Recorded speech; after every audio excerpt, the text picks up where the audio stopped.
Sou uma ex-modelo e agora serva de Deus. Trabalhava em uma agência onde vendia a minha imagem. Eu trabalhava em outra empresa, mas essa era de roupas. Às vezes vestia algumas roupas para fazer propagandas para empresa de modas. Conheci um rapaz chamado Omar Narvaez, e com poucos meses de namoro a gente se casou. Ele era evangélico e queria que eu deixasse a minha profissão por ciúmes. O seu maior erro foi deixar de casar com uma serva de Deus e querer uma mulher ímpia que sou eu. Os cristãos de hoje têm as suas mentes carnais, preferindo mulheres lindas não importando se elas são do mundo. O nosso casamento não estava indo bem, e o meu esposo começou a me bater e a me proibir de trabalhar. Fiquei com tanto ódio dele e comecei a sair com outro homem escondido, até que ele descobriu o meu envolvimento. Ele viu o rapaz comigo, não teve nenhuma reação. O meu esposo escreveu uma carta pedindo perdão.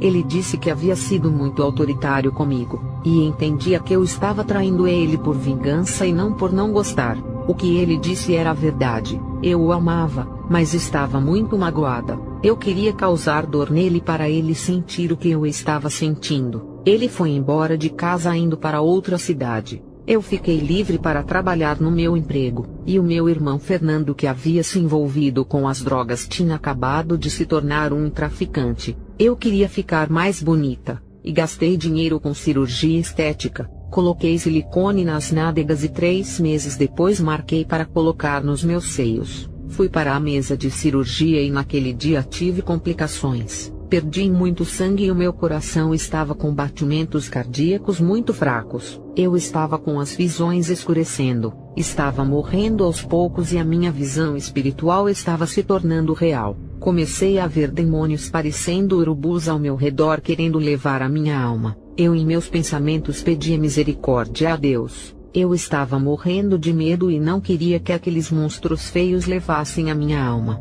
Eu fechei os meus olhos e não consegui mais abrir. Eu acordei no inferno. Fiquei apavorada ao ver a cena de terror nesse lugar. Eu vi um homem que estava com as costas cheias de tatuagens, e um demônio chicoteava as suas costas e os pedaços de carne começaram a cair ao chão. Depois o mesmo demônio com uma lâmina cortou as costas desse homem e tirou todas as suas peles tatuadas. Aonde tinha tatuagem em seu corpo, o demônio cortava a carne tatuada e deixava somente o esqueleto das costas. Esse homem foi castigado severamente por pintar o templo do Espírito Santo. Saí correndo apavorada e vi mulheres que colocaram silicones em seus corpos. Os silicones criaram vidas dentro dos seus corpos e explodiram iguais bexigas dentro dos corpos dessas mulheres. Outros silicones criaram pernas e saíram vivos de dentro daquelas mulheres. Esses silicones eram demônios parecendo uma gelatina viva que moravam dentro daquelas mulheres. E quando elas morreram e caíram no inferno,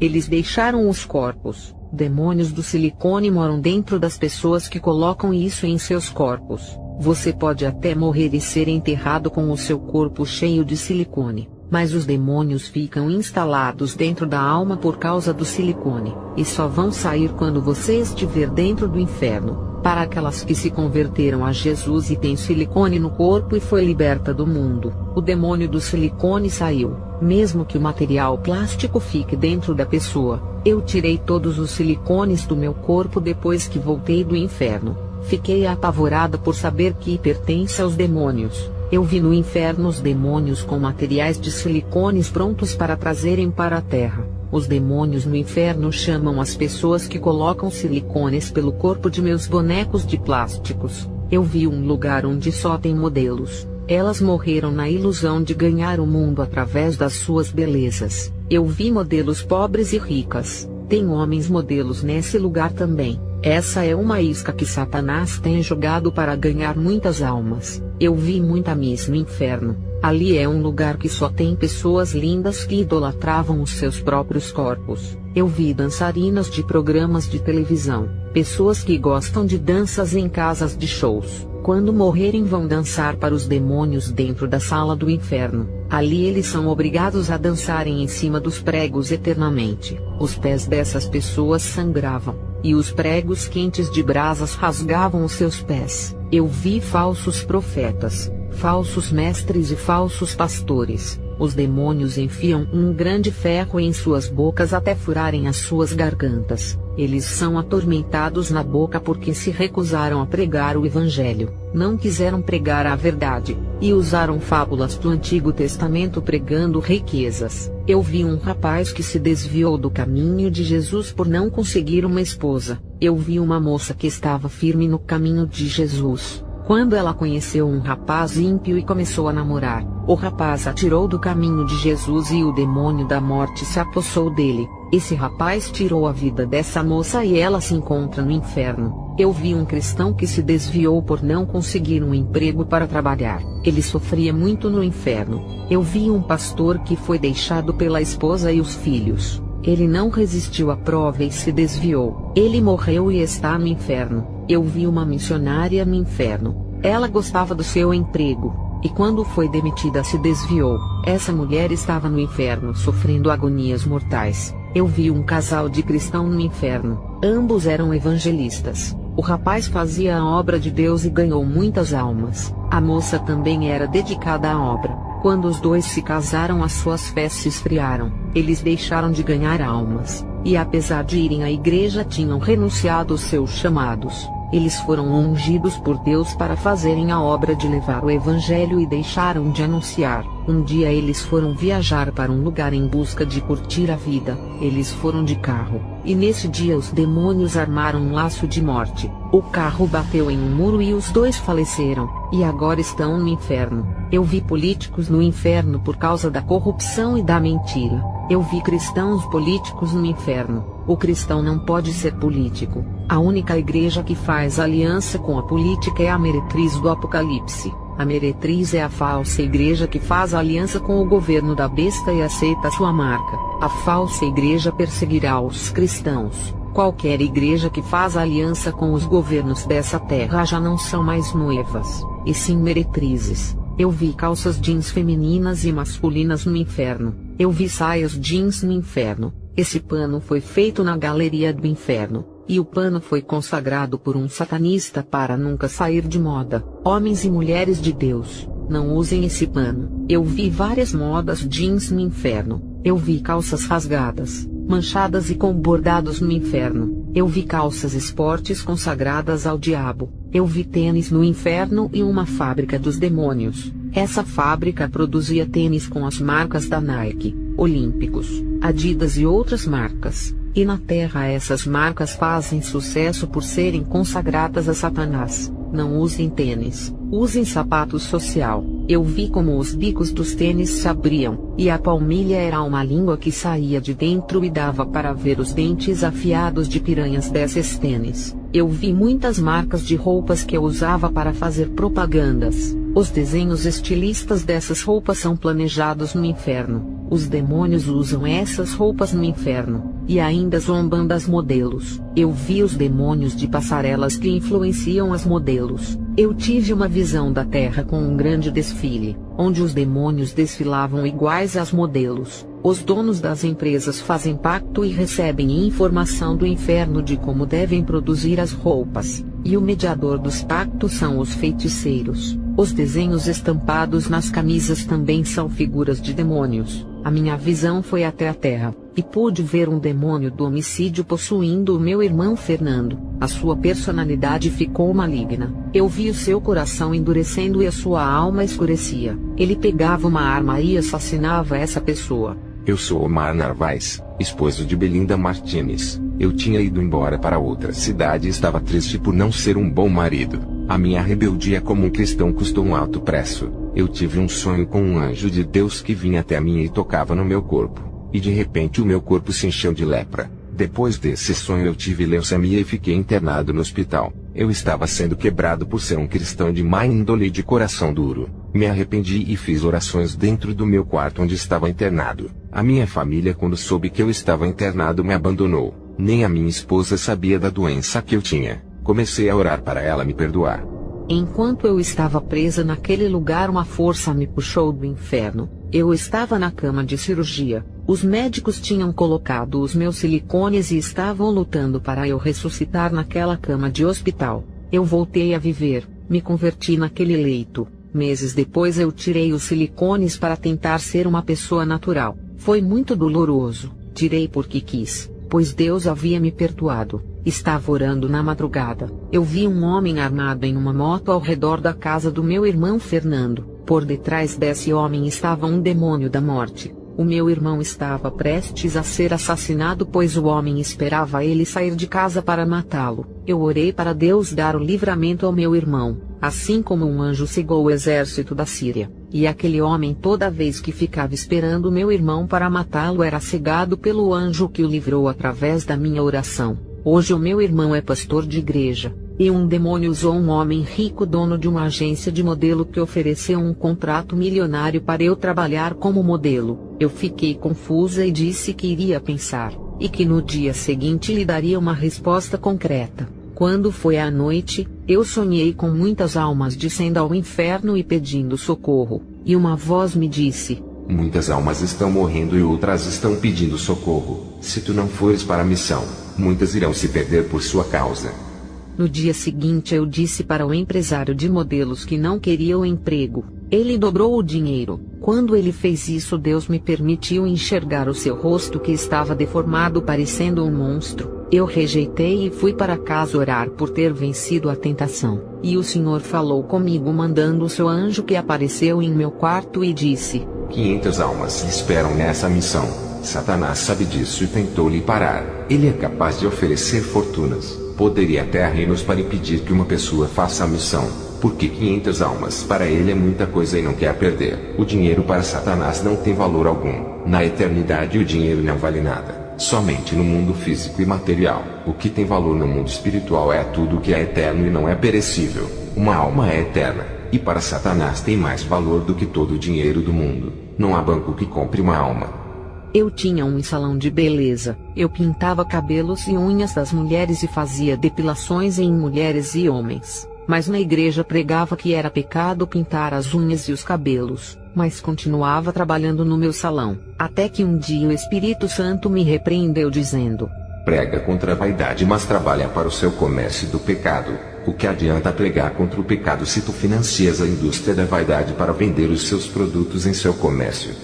Eu fechei o salão de beleza. Eu queria me reconciliar com o meu esposo. Estava arrependida pelo pecado do adultério. Recebi uma notícia mentirosa de que ele tinha morrido de câncer no sangue. E quando eu estava pensando em me casar de novo, o anjo do Senhor veio até a mim na madrugada e disse que eu não era viúva, pois o meu marido estava vivo. Eu já tinha conhecido um cristão, mas fui obrigada a me afastar. Consegui encontrar o meu esposo e ele não estava doente. Ele foi curado da leucemia e estava fazendo a obra. Estava mudado. Já não era mais aquele homem bruto.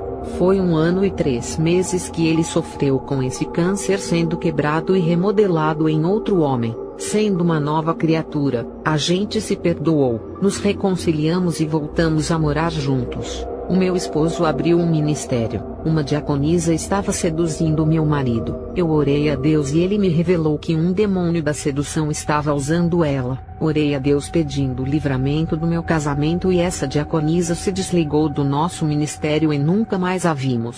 Quando eu tive essa revelação do inferno, nunca mais voltei a trabalhar naquela empresa de moda. Eu prefiro perder tudo nessa terra, até os privilégios de ser modelo e a garota propaganda, mas com a certeza de perder tudo aqui para ganhar tudo quando entrar na mansão celestial. Eu vejo pessoas que querem coisas na terra e sacrificam as suas vidas por coisas terrenas. Nada disso tem valor comparado com a graça de Deus e a salvação, a alegria de ter o nome escrito no livro da vida, e transbordar no rosto a unção de Deus em tudo na vida. Somos ricos por tudo isso. Quero dizer para as pessoas que colocam o dinheiro acima de tudo: eu ganhei muito dinheiro como modelo, e o meu alto salário não preenchia o meu vazio. A meretriz do Apocalipse está adornada com os adornos do mundo para seduzir. A meretriz usa vestidos sedutores e se embriaga com o vinho dos prazeres. Muitas mulheres da igreja usam os mesmos adornos desse mundo. As suas vestes são sedutoras iguais ao da meretriz do Apocalipse. As mulheres cristãs se embriagam do vinho desse mundo igual à grande meretriz. O vinho dos prazeres desse mundo são as vaidades, sensualidade e novelas. Eu faço evangelismo com o meu esposo para todos os lugares. Quero compartilhar a herança celestial com todos. Quero ver todas as almas do outro lado da vida desfrutando do paraíso. Não podemos morrer sem levar o reino de Deus até as pessoas. Tudo isso é de graça e quero repartir tudo o que é de Deus com vocês. A função do homem é viver em Cristo e não apenas existir na terra. Muitos cristãos, por causa de cargos, ensoberbecem os seus corações. Outros, por terem sabedoria e teologia, pensam que não precisam de Deus na hora da pregação. Isso é um perigo. Sejam simples. Confiem só em Jesus e não em suas forças. Sem Jesus ninguém vence o diabo. O que eu percebo nas igrejas são imitações de manias. Cristãos imitando o jeito de falar e a personalidade dos seus líderes. Ninguém imita a santidade sincera de um servo de Deus. Para Deus não existe comparação e nem competição. Você é você, Ele é Ele. Ninguém é melhor do que ninguém por causa de cargos, méritos ou altos salários pagos pela igreja. Cristãos que roubam a cena e gostam de se aparecer no púlpito das igrejas. Outros, para causarem impressão, dão grandes quantidades de ofertas para chamarem a atenção. Igreja tem muitas manias que não agradam a Deus. Um obreiro chamado Armando, que dirigia uma das filiais do meu esposo, era humilde. Ajudou muitos na função da obra. Ele orou a Deus e pediu um cargo de engenheiro civil. Ele trabalhava nessa empresa de construção, e com a faculdade de engenheiro civil ele queria trabalhar na área. Deus ouviu a sua oração e ele foi promovido na empresa. O problema é que ele abandonou a obra e parou de orar. O conforto do seu salário paralisou a sua vida espiritual. Ele só pensava em viajar, e o Senhor me revelou que Satanás iria se aproveitar desse comodismo para destruir a sua vida. Ele era um pastor, e as suas pregações eram tremendas, um dom maravilhoso que ele pediu e recebeu enterrando essa dádiva. O meu esposo teve que escolher outro obreiro em seu lugar para dirigir a filial. Eu tenho orado muito para Deus despertar o irmão Armando para que ele volte a fazer a obra. Muitos obreiros do nosso ministério que perderam os seus bens materiais se desviaram do caminho de Deus. Isso significa que os seus corações não estavam em Jesus, mas nos bens dessa terra. Eles foram reprovados como homens de fé e não passaram no teste. Obreiros do nosso ministério que eram mais usados do que eu saíram do caminho de Jesus por estarem desempregados. Eu fiquei preocupada em ver tanto cristão saindo do nosso ministério. O Senhor me disse: esses que saíram vou mandar provações para trazer transformações. Depois de 3 meses dessa revelação, uma obreira voltou com o coração ferido. Ela, o seu esposo e os seus filhos eram uma bênção na igreja.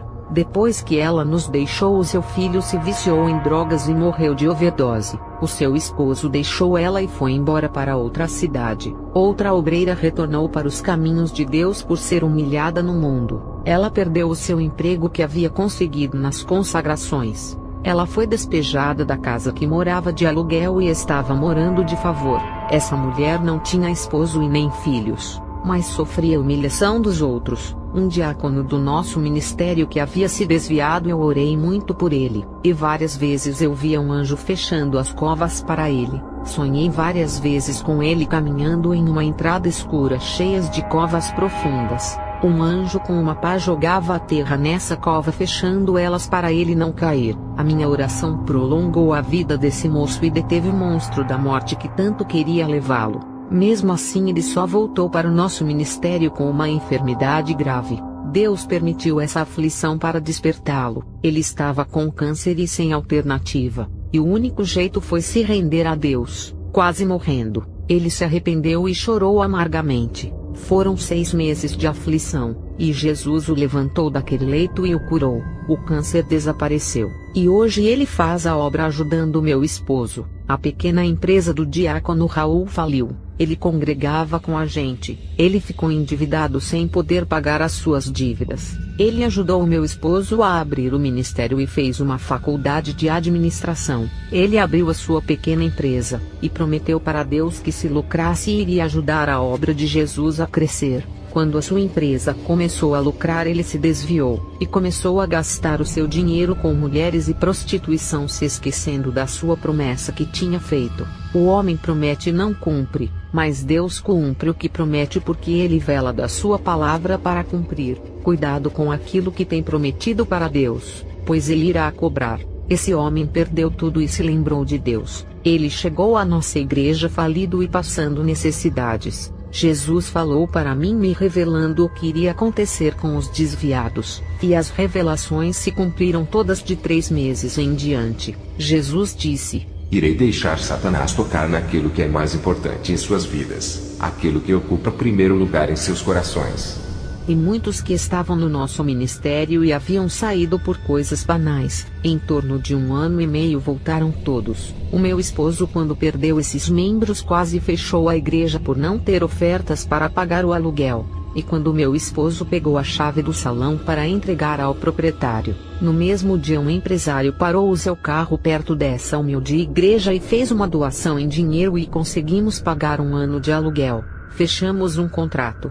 Quando a obra é de Deus, Ele não permite e prepara tudo. Eu havia chorado e orado muito para que a igreja não fechasse. Depois que os desviados voltaram, começou a entrar ofertas. Como nós adiantamos 1 ano de aluguel, estávamos em paz. Você tem apenas uma flecha, atire no alvo certo. Essa é a única oportunidade. Se perderem a chance, não ganharão essas almas. Aprenda a usar as palavras de acordo com cada problema. Cada versículo é a solução exata para um problema diferente. As pessoas são medicadas conforme aquilo que sentem. Cada palavra da Bíblia é um tratamento espiritual para cada doença da alma. A igreja tem que ser como um pai, e sustentar os filhos sem deixar faltar o alimento da palavra, ensinando eles a trabalharem na obra. A igreja também é uma mãe que dá carinho, amor, correção e não deixa faltar nada. A igreja é como uma ave que acolhe os filhotes debaixo das asas e ensina eles a caminhar, aconselhando sobre os perigos do mal. A igreja tem que passar confiança, convicção e certeza da veracidade da doutrina bíblica. A igreja tem que satisfazer a todos que ouvem os seus ensinamentos. As pessoas de hoje preferem congregar em igrejas antigas e famosas. Quanto mais conhecida for a igreja, mais escolhidas são. Nomes de igreja não significam nada. Tamanhos dos templos e a quantidade de membros não são importantes. Igrejas antigas que são famosas pelas suas histórias, mas hoje elas estão mortas. Não menospreze as igrejas que não são conhecidas. Não substitua uma pequena igreja com poucos membros. Eles podem viver um evangelho sério, enquanto as igrejas famosas não vivem. A igreja pode ser desconhecida e muito espiritual, e as igrejas famosas com grande quantidade de membros vivem na carne. São as igrejas pequenas que estão avivadas. Eu sou o esposo de Belinda e um pastor de uma igreja pequena. O povo dessa igreja tem compromisso com Jesus, e estão sendo ensinados a caminharem na trajetória certa do bom pastor. Não oferecemos fórmulas mágicas de prosperidades, e não fazemos propagandas de milagres para atrairmos multidões. Tem igrejas que anunciam aquilo que não podem realizar. Eles prometem aquilo que Jesus não prometeu realizar. Quando Jesus quer operar as suas maravilhas, ele faz, independente de colocar propagandas de milagres. Jesus não é obrigado a operar milagres se não quiser por causa de uma campanha de milagres. Ele não pode ser forçado a realizar as vaidades desses pastores transgressores do evangelho fazendo o que quiserem. A igreja, para ganhar respeito e credibilidade de Deus, tem que ser diferente. Sendo uma igreja espiritual, ela terá êxito sem esforço humano. Jesus estará no controle do ministério. A igreja humilde tem que tratar bem as almas e coletar os endereços dos visitantes católicos. Os obreiros na minha igreja atendem bem as pessoas e dão ensinamentos nos lares. Almas têm se convertido, e nós estudamos cada bairro onde pisamos os pés antes de levarmos a palavra. Eu sou Belinda, e afirmo que isso que o meu esposo fala é o que fazemos. O grupo da igreja já foi levar o evangelho em lugares longe onde não tinha torneiras, somente rios e poços. Entramos em países onde fomos rejeitados e a nossa palavra não foi recebida. A nossa igreja tem produtividade e chegamos a ganhar 100 almas por mês. Nossas metas é chegar a ganhar 1000 almas por mês, mas o que importa é a força de vontade. O trabalho é árduo. Muitos obreiros não conseguem acompanhar o ritmo do evangelismo do ministério que fazemos em cada bairro da cidade. Cristãos acostumados com igrejas onde ninguém sai dos templos para evangelizar nas ruas não conseguem se adaptar em nossa igreja. porque só sabem falar de Jesus em cima de púlpitos. Eu fui treinada por Deus para resgatar almas. Essa é a minha especialidade. Eu não prometo aquilo que Jesus não vai fazer, e através de cada necessidade ensinamos às pessoas quais são os desejos de Jesus para cada um. Não fazemos campanhas prometendo uma vida realizada fazendo Jesus de gênio da lâmpada. Sempre falo das dificuldades de ser um cristão e do caminho estreito que eles devem seguir. Quando nosso grupo vai para as ruas evangelizar, sempre falamos para as pessoas que pode ser a última chance e a única oportunidade para se salvarem. Pode ser os seus últimos dias de vida. Alguns podem morrer hoje ou amanhã. Vamos continuar fazendo esse trabalho com amor para alcançar os corações. Temos que acertar o alvo e sermos competentes. Eu desejo a todos que nos ouvem que se esforcem na obra. Fiquem com Deus e na comunhão do nosso Senhor Jesus. Amém.